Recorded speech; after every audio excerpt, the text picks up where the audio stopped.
Hi there, it's time to take a look at another Commodore 64 compilation and the games contained within it. And this time around I'm looking at a compilation with 5 games in called 5 Computer Hits. Now this was released in 1987 by Baur Jolly, who specialised in compilations for the 8-bit systems, and it had an original retail price of £6.95. So 5 games on this compilation, 4 of which I've never played before doing this review, so let's take a look at it. Let's take a look at the packaging for this compilation then. It's a pretty distinctive style that these Baur Jolly compilations had in the mid-80s. They had 5 computer hits, 6 computer hits and 10 computer hits in various permutations, and they all had a similar look to them with a big number on the left hand side and then it says computer hits. They all had a white background for the most part as well. Top left there it says a sensational new games compilation. Well, obviously it's new. If it wasn't new, then why would it have been released? So anyway, and then the other thing that's distinctive about this packaging is that you've got the games listed on the front there in these little rectangles, so you can see it's got Wizard's Lair, Skool Daze, Kettle, Popeye and Trap. Kettle's the one game I've played before reviewing this compilation. I actually reviewed that as part of Witchfinder's Gaming Vault about 6 months ago. The other games I've not played before, as I said. As you can see at the bottom there it says 5 original hit games, so the question is, were they really hits? Well, 4 of the games got pretty good ratings in Zap, so that's a pretty good idea of whether they were decent or worth playing or not. Wizard's Lair got a sizzler, Skool Daze and Popeye both got about 75 to 80%, and Trap got just over 80%.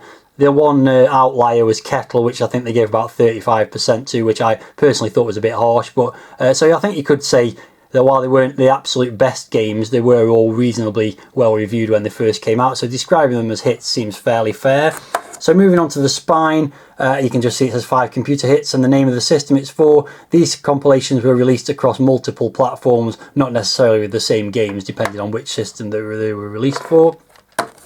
And moving on to the back again, pretty simplistic, just a white background with a description, a small description of each of the games. So you can see Wizard's Lair, Skool Daze, Kettle, Popeye and Trap on there. One thing I should mention is that was quite unique to Baur Jolly compared to a lot of the people that were releasing compilations is they went across different publishers as well. So you've got a couple of games from Alligator, one from Bubble Bus, one from Microsphere, one from Piranha. Obviously the companies like Ocean and US Gold mostly, at least to begin with, just released the games that they'd already published individually. So that's something that's quite specific to Baur Jolly, and they only did compilations. They didn't actually publish games independently of compilations.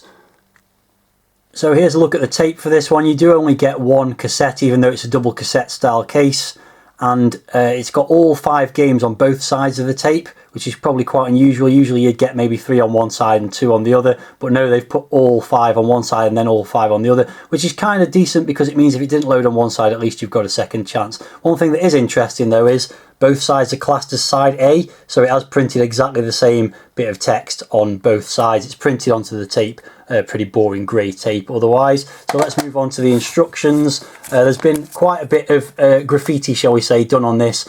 Note-taking by a previous owner. I'll come back to that in a moment actually, but the instructions are pretty decent. I mean, you've got the usual sort of thing you'd expect. You've got a section to put the cassette tape counter numbers on, because obviously all 5 games are on one side of the cassette, so you're going to have to dig your way through to find a particular game if you don't want to play them in order. It's got the loading instructions, it's got an overview of each game, pretty decent. You've got a good overview and even some graphics from the Wizard's Lair game. Skool Daze has just got a big description of what you have to do in the game, and then you move on to Kettle, which again has got a pretty decent description, the controls and stuff like that.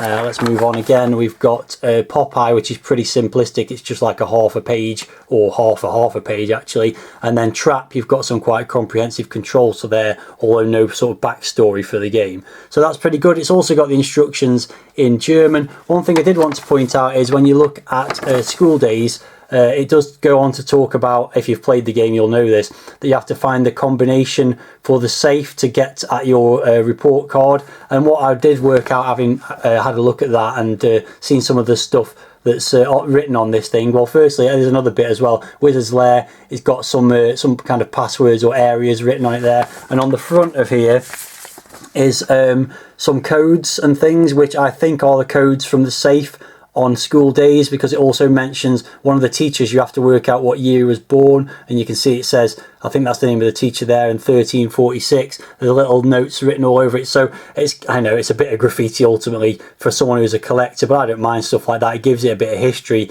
This was actually used as a way to take notes by whoever had this compilation in the past. So I find that quite fun actually. I'm not really bothered about stuff like that. So yeah, that's the instructions. They're not amazing, but they're reasonably comprehensive. I think they're not got the full instructions from some of the games when they were originally released, but they're not too bad. Just realised I missed a page on the instructions. At the very back you've also got a list of all the other great compilations from the company. You can see they've got already at this point in 1987 10 computer hits 1, 2 and 3 for various different systems, 5-star games covering systems like the Commodore, Spectrum, BBC, Amstrad and even the Commodore 16. 6 computer hits 1, 2 and 3, but that's only for the Amstrad. Mega hits for the Commodore and Spectrum, 10 computer hits 3 for the MSX on cassette and also the C16. I don't really know why that's not put with those ones, probably just because that's 1, 2, 3. 1, 2 and 3. And they've also got 6 computer hits for the Commodore, Spectrum and MSX, and I do have that for the C64 along with some of the 10 computer hits. And yeah, you can get direct ordering from Baur Jolly as well. Because you actually got a discount on some of the compilations if you order them direct compared to just buying them from a store. So yeah, that's the last page of the instructions that I didn't previously note, so there we go, there it is. Before I take a look at the 5 games on this compilation, let's have a look at this advert. I'm not sure which magazine this came from, but it wouldn't surprise me with it being a cross-platform release if it was in computer and video games. This shows the Commodore version of the compilation on there, but it's a bit strange because the list of games on the front cover here are different to what's on the cover of the actual release. For some reason, Kettle's at the top rather than in the 3rd spot. The others are in the same order though. So I don't really know why that was, why they changed the order of it compared to this advert, but it does also show that the compilation cost $6.95. It shows that it was released on a number of different platforms, including the Spectrum, Commodore, Amstrad, BBC, Electron and Commodore 16 and Plus4. Nothing much more to say about the advert. It's fairly unremarkable. It's a lot of blue background, a lot of text just saying things like another great compilation from Baur Jolly, 5 original hit games. So yeah, nothing too outstanding about the advert, but there it is. So I'll move on to looking at the 5 games on the compilation now, and as I've mentioned, I've never played any of these before doing this review apart from one of them. The first of the games is Wizard's Lair. This was originally released by Bubble Bus in 1985. In this game you control Pothole Pete, who stumbled across the Wizard's Lair, a massive subterranean network of interconnecting caves, rooms and passages. His only chance of escape is to find the 4 pieces of the Golden Lion, which are spread over the several levels of the cave. There are many items and strange creatures to help and hinder Pete in his quest to escape. This is a flick-screen arcade adventure game that's very obviously inspired by the early Ultimate games, particularly Attic Attack and Sabre Wolf. It's got a very similar graphical style to those games, with very Spectrum-style single-colour graphics, but that does suit this type of game, so it doesn't bother me too much. While there hasn't been a lot of effort made to improve the graphics for the Commodore 64, at least they don't have the Spectrum colour clash. There's lots of different enemies that are well drawn and varied room designs, so you never get bored, but the main sprite is rather odd looking. Sound wise, it's got pretty simple but effective sound effects and some nice tunes, though no in-game music.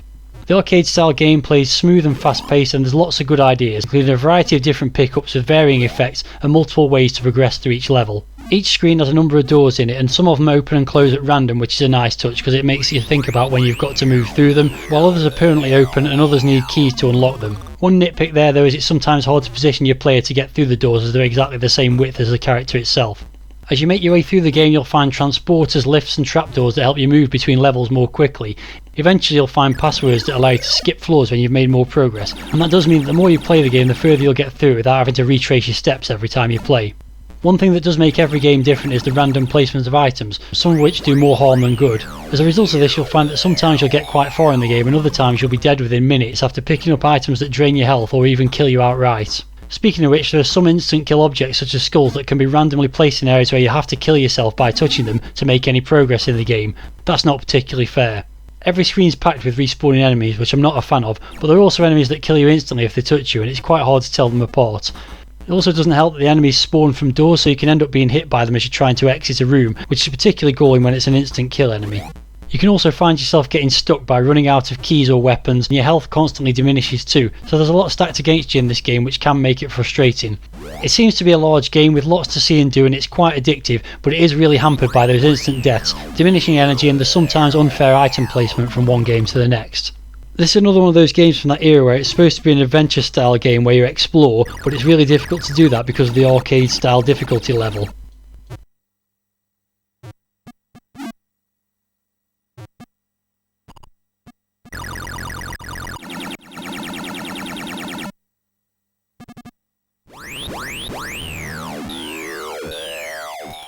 The next game on this compilation is Skool Daze, that was originally released by Microsphere in 1985. Playing the role of schoolboy Eric, you know that inside the staff room safe is kept the school reports, and being Eric you realise that you must at all costs remove your report before it comes to the attention of the headmaster. The combination to the safe consists of 4 letters, with each teacher knowing one letter and the headmaster's letter always coming first. To get hold of the combination you first have to use your catapult to hit all the shields hanging on the school walls. Once all the shields are flashing, disorientating the teachers, you can knock them over and before they can stop themselves they'll reveal their letter of the code. All except for the history master who, because of his great age and poor eyesight, can't be trusted to remember. His letter has been implanted into his mind and must be revealed by a complex method of post-hypnotic suggestion. Once you've got all the letters of the combination, all you have to do is work out which order they go in and unlock the safe. Whilst trying to complete your task, you must also attend lessons as shown in the timetable at the bottom of the screen, follow all the school rules and make sure you don't acquire over 10,000 lines. This one's quite obviously another Spectrum port and there's been no attempt made to take advantage of the C64 hardware. The monochromatic graphics still include colour clash, it's very slow when lots of sprites are moving and the scrolling is incredibly jerky. Because it's trying to mimic a high-res Spectrum mode, the text is quite hard to read and it's difficult to distinguish between the different classmates that can impact on your game. The sound effects are very basic and the controls aren't the best, with moving up and down stairs particularly tricky in certain areas of the school. Having said all that, the idea behind the game is very clever and original. It's an early sandbox game to some extent with a mixture of strategy and action, as you make your way around the school, following the rules when you have to, but also taking advantage of breaks in lessons to carry out the actions required to complete your mission. It definitely takes a few playthroughs of the game to get to grips with what to do and how best to play, such as learning the hit and run technique for blasting a teacher with a catapult, then retreating to a safe distance so that you don't get the blame. It's fun to play around and see what you can get away with, but when you focus on the core gameplay, it's hard to get all the shields without being given lots of lines, especially in the exam room where there's 4 or 5 shields that need to be hit and no obvious way to get them. With a non-linear sequence of classes and some events occurring randomly, no 2 games are the same, so it's got good replayability, and the fact that you get a little bit further each time you play gives it good one more go factor as well. As a newbie to this game, I've only just scratched the surface of what can be done in it, but I can see how inventive it is. Personally, I found it a little bit frustrating as I wasn't making great progress in the game, so I probably need to play more to get into it further.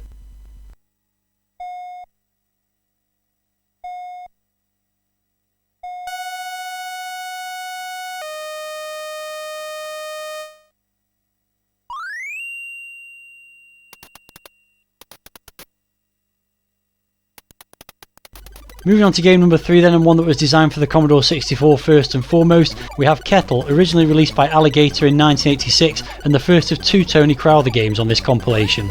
In this arcade game for 1 or 2 players, your Kettle is trapped in a complex underground system and you have to break free. There are 30 levels in total, each getting bigger as you progress. To escape from each level you must locate the tin opener hidden in one of the bubble emitting bowels. Collision with bubbles drains energy and your only protection is your orbiting Crizzer. 10 hits on the bowel with the Crizzer and it changes into a diamond. One more hit will reveal either a tin opener, an alien, a bonus or an energy giving jug of water. Once the tin opener has been collected you move towards the exit, which will open as you approach. In the 2-player mode, your split screen view allows you to monitor your opponent's progress and to help him, hinder him, or if you're clever, watch him do all the work and then nip in and collect the spoils. Now, as I've already mentioned, this is the one game on the compilation that I've played extensively in the past. I reviewed this back in May 2022 for Witchfinder's Gaming Vault, so I'm not going to go into too much detail here. I'll put a card in the corner of the screen that links to that more extensive review of this game. What I will say though is that Tony Crowther's game's got great presentation with lots of different options to play around with, including how to fire a weapon, whether to have 1 or 2 kettles in 1-player mode, day or night modes and music or sound effects. It's also got some really nice music on the title screen and in-game courtesy of Ben Daglish. The graphics are pretty decent with some cute main character sprites, but there is a lot of Commodore Brown in this game and the backgrounds do get quite samey from one level to the next. I think the 2-player mode would have been quite appealing back in the day, and the ability to restart the last level you completed is a good feature. What really lets this game down is the repetitive gameplay. Every level is basically the same, just getting bigger each time. It doesn't matter what order you destroy the bowels in, it's always the last one that reveals a tin opener to escape the level, and the number of enemies also gets quite overwhelming as the game goes on, making it hard to progress. It's reasonably fun for a while but eventually gets tedious in 1-player mode. I feel the competitive element of the 2-player mode would add some variety though, and while it's not the most amazing game, it's definitely better than the 35% that Zap gave it.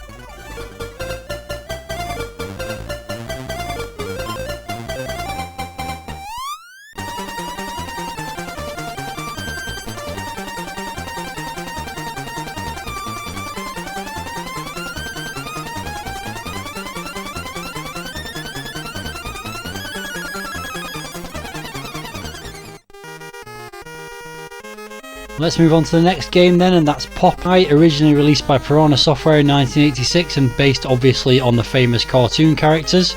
Olive oil demands a never-ending supply of love. Keep us sweet by collecting 25 scattered hearts and handing them over. You must keep an eye on Olive's love-ometer, because when a love level starts to fade, you must restore it by delivering some of the hearts you've collected. The Sailor Man isn't the only one seeking Olive's love though, as Bluto, his rival, paces up and down in the vicinity of Olive's house. Avoid Bluto and all other moving objects, as they have a habit of knocking Popeye for 6. He'll survive if you have a tin of spinach in store for him, of course, but you can only carry 8 things around with you, including hearts and keys, as well as tins of the life-giving green stuff. As well as climbing up and down the stairs and ropes, Popeye can move in and out of the scenery. You can step into doorways out of harm's way, go in and out of buildings and explore behind objects. This can take care of most of his problems, but watch out for Bluto, who switches from layer to layer on his patrol.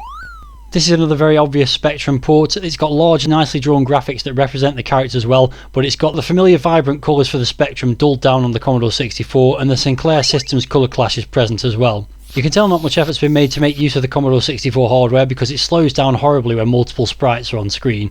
Sound wise, it's not too bad with the recognisable title tune but minimal sound effects in game. When it comes to the gameplay, what should be a reasonably straightforward idea is complicated by these multiple layers that Popeye can step in and out of. The game's trying to be 3D, but there's no visual representation of that, so you don't know where you are half the time. You'll find yourself frequently being killed by Bluto and the vulture that flies back and forth just by not knowing if you're on the same plane as them or not. As well as the slow movement in the game, progress is equally slow. It doesn't help that all the keys are identical, so it's trial and error to find the right door, and you find yourself trekking backwards and forwards trying to get further in the game. The idea of the game is not bad, and it could have been a fun arcade adventure with better design. If they just let Popeye jump or fight enemies instead of this stupid moving between layers, it could have been a much better game. Ultimately though, it's a poor Spectrum port and a hugely slow and frustrating game.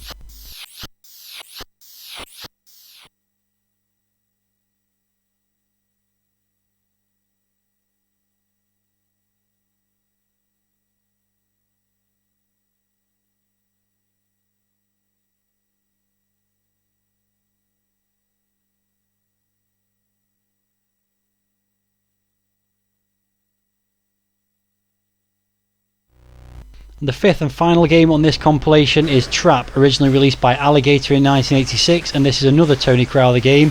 A once peaceful ally is now your enemy, and you're tasked with defending your planet against them over 10 levels. Each level is split into 3 tests that must be completed to move to the next stage. The first sees you in space, where mines hurtle towards you and you must either dodge or shoot them. The next phase of the level sees you flying over a valley where various enemies try to destroy you. To get to the third test, you must destroy a certain amount of each type of enemy. Scattered across the valley are your comrades who need supplies, so you can drop cargo for bonus points and to gain extra lives. You must also keep an eye on your fuel gauge, which can be replenished by bombing fuel dumps. Once you destroy your quota of enemies, you can then leave your craft and move on foot, once again avoiding and killing aliens. You must collect orbs which are needed to complete the game, but can also be used to purchase a better ship for subsequent levels. I absolutely suck at this game. I played it about 50 times and never got past the first stage. The graphics are fairly well drawn, the sound effects are decent and the music on the title screen is good, but it's way too hard right from the start, with things to shoot and avoid that can kill you before you can even get to the stage where you earn points. Your fire rate's too slow for the number of enemies flying around, and you often get hit by something because your previous bullet's still on screen. The collision detection between bullets and enemies also seems a bit off. One of the big problems is you have to slow down or stop to bomb boats or fuel by pushing down and fire, which leaves you vulnerable to moving ships. The lasers that span the screen are sometimes behind walls, so you can't shoot the generator that destroys them, and it's almost impossible to get past them at low speed. There are also ground-based obstacles that kill you but aren't very obvious, so you end up crashing into them. As if it wasn't challenging enough, having to keep fuel topped up is a big distraction. Run out of fuel and you walk to level 10 for the rest of the game, which is totally unfair because that's way more difficult than the first stage, which is almost impossible itself. There's another aspect of the game to do with delivering cargo to your comrades on the ground, but I never managed to do anything around that. To cap it all off, there's an overlong game over screen with a jingle that gets annoying when you see it so often. In all my playthroughs of this game, I only managed to destroy all the targets on a level twice, and never got to the on foot part that closes out the level. I think the game's full of good ideas, but it's so infuriating that it'll have you throwing your joystick across the room. There's too much going on, and the near vertical difficulty curve right from the off makes it no fun at all.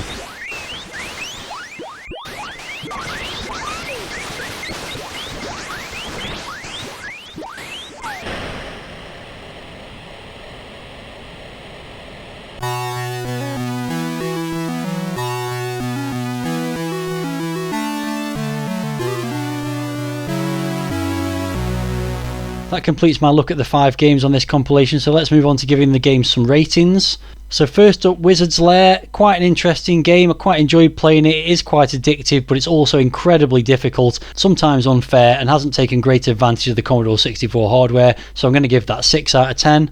Skool Daze could be seen as another lazy Spectrum port, but it is an interesting game in its own right, a very unique example of an early sandbox game, and while I did get a little bit frustrated with it while I was playing it, it is something I might go back to at some point. I'd say it's the best game on this compilation and just about worthy of 7 out of 10 for me.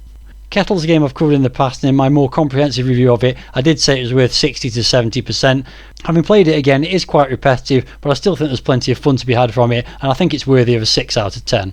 Popeye could be largely summed up by one word, slow, but it's also really frustrating as well. I didn't enjoy that at all, and I'm only going to give it 3 out of 10. And finally, Trap is probably the best programmed game on this compilation and full of interesting ideas, but it's so bloody hard that I had no fun with it whatsoever, and I can't give it more than 4 out of 10. So moving on to the overall compilation rating, well, firstly the packaging, it's nothing special, is it? It's fairly bland in some respects, although it is very iconic for people who bought the compilation in its original era. The instructions are pretty decent. I do like the fact that all 5 games are recorded on both sides of the cassette, but overall I don't think I can give the packaging any more than a 6 out of 10. The score for the 5 games averages out at 5.2, and in terms of value for money, all of these games are flawed in some respects, but they're also playable to some extent. So while I'm not a huge fan of any of the games on the compilation, I think for £6.95 it offered good value for money, with each game costing less than £1.40. So I think it's worthy of a value for money rating of 8 out of 10. All of which means that the compilation gets an overall score of 59%. Before I round off this episode of the Commodore 64 compilation comparison, let's take a look at a review of 5 computer hits from the 1987 Zap Christmas special. It's only a very small review on a bigger feature about compilations, but as you can see they've got it listed at being $9.95 rather than $6.95, so this rating might have gone up a little bit more had they known it was going to be a lower price. In terms of the reviews for the games, they said Wizard's Lair is a Spectrum-esque arcade adventure well past its prime. Skool Daze is an original and interesting idea suffering from advanced decrepitude. Kettle's a boring 2-player collecting game which swiftly goes off the boil. Popeye is a good looking but limited puzzle arcade adventure, and Trap is garish shooting action partially redeemed by a great hidden demo, which I didn't really talk about in my review because it's not really relevant. So they gave it an overall score of 54%, saying 5 dying games have their final fling before being put out to pasture.